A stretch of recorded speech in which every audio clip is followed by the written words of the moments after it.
دوستو، جنوبی ایشیا اس وقت ایک نہایت حساس جیو پولیٹیکل فیز سے گزر رہا ہے، جہاں بظاہر چھوٹے نظر آنے والے واقعات در حقیقت آنے والے برسوں کی ریجنل پاور پالیٹکس کا رخ متعین کر رہے ہیں۔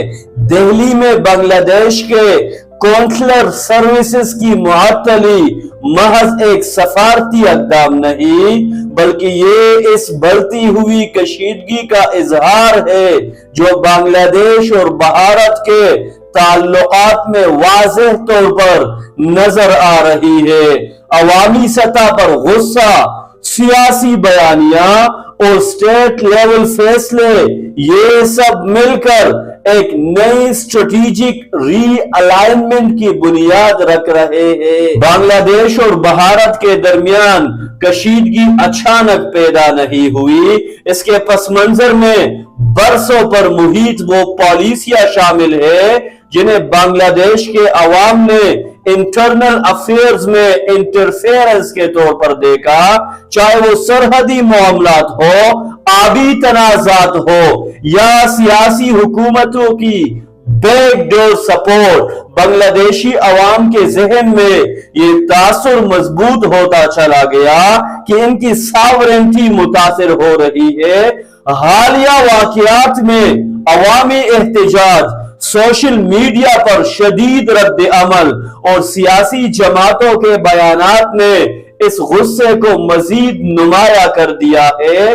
یہی عوامی پریشر اب ریاستی فیصلوں پر اثر انداز ہو رہا ہے، جس کا ثبوت دہلی میں کونسلر سروسز کی معطلی جیسے اقدامات ہیں۔ دوستو، اگر ہم بنگلہ دیش کے آنے والے الیکشن سیناریو کو دیکھیں تو یہ کہنا بے جا نہ ہوگا کہ بھارت کے لیے سیاسی حمایت تیزی سے کم ہو رہی ہے۔ جو جماعتیں ماضی میں انڈیا فرینڈلی سمجھی جاتی تھی، وہ بھی اب عوامی دباؤ کے تحت اپنے بیانیے میں تبدیلی لا رہی ہے۔ اپوزیشن پہلے ہی اس معاملے کو ایک الیکٹورل ایشو کے طور پر استعمال کر رہی ہے، جہاں قومی خود مختاری اور غیر ملکی اثر و رسوخ کو نقطہ بنایا جا رہا ہے۔ ایسے میں امکان یہی ظاہر کیا جا رہا ہے کہ الیکشن تک پہنچتے پہنچتے بنگلہ دیش میں بھارت کی سیاست تقریباً ختم ہو جائے گی اور ایک نئی نیشنلزم ڈریون پالیٹکس ابھر کر سامنے آئے گی۔ اب اگر ہم اس پورے منظرنامے کو ریجنل جیو پالیٹکس کے تناظر میں دیکھیں تو ایک دلچسپ پاور شفٹ سامنے آتی ہے۔ ایک طرف پاکستان کو افغانستان میں اپنے انفلوئنس میں کمی کا سامنا ہے، جبکہ دوسری جانب بنگلہ دیش کے ساتھ ایک نیا اسٹریٹجک اور ٹریڈ ونڈو کھلتا دکھائی دے رہا ہے۔ بنگلہ دیش جو طویل عرصے تک انڈیا کے انفلوئنس کے نیچے رہا، اب متبادل شراکت داروں کی تلاش میں ہے۔ اس کے برعکس انڈیا افغانستان میں اپنی ڈپلومیٹک انگیجمنٹ بڑھا رہا ہے۔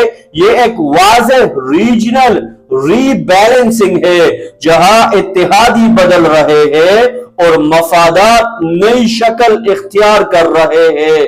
اگر پاکستان دانشمندی سے قدم اٹھائے تو بنگلہ دیش اس کے لیے ایک اہم اقتصادی اور سفارتی شراکت دار بن سکتا ہے۔ دوستو، لگ ایسا رہا ہے کہ بنگلہ دیش اور بھارت کے تعلقات محض ایک وقتی بحران نہیں بلکہ ایک گہرے اسٹرکچرل بریک ڈاؤن کی طرف نمایاں طور پر بڑھ رہے ہیں۔ عوامی غصہ، سیاسی بیانیاں، آنے والے الیکشن اور ریجنل جیو پالیٹکس، یہ تمام کی تمام باتیں نشاندہی کر رہی ہے کہ مستقبل قریب میں یہ فاصلے مزید بڑھ سکتے ہیں۔ اس صورتحال میں پاکستان کے لیے ایک اسٹریٹجک اپرچونٹی موجود ہے، بشرطے کہ ہم جذبات کے بجائے تکبر، رد عمل کے بجائے لانگ ٹرم ویژن کے ساتھ آگے بڑھے۔ جنوبی ایشیا ایک نئے دور میں داخل ہو رہا ہے اور اس دور میں وہی ممالک فائدہ اٹھا سکتے ہیں، جو بدلتی ہوئی حقیقتوں کو بر وقت سمجھ کر درست فیصلے کرے۔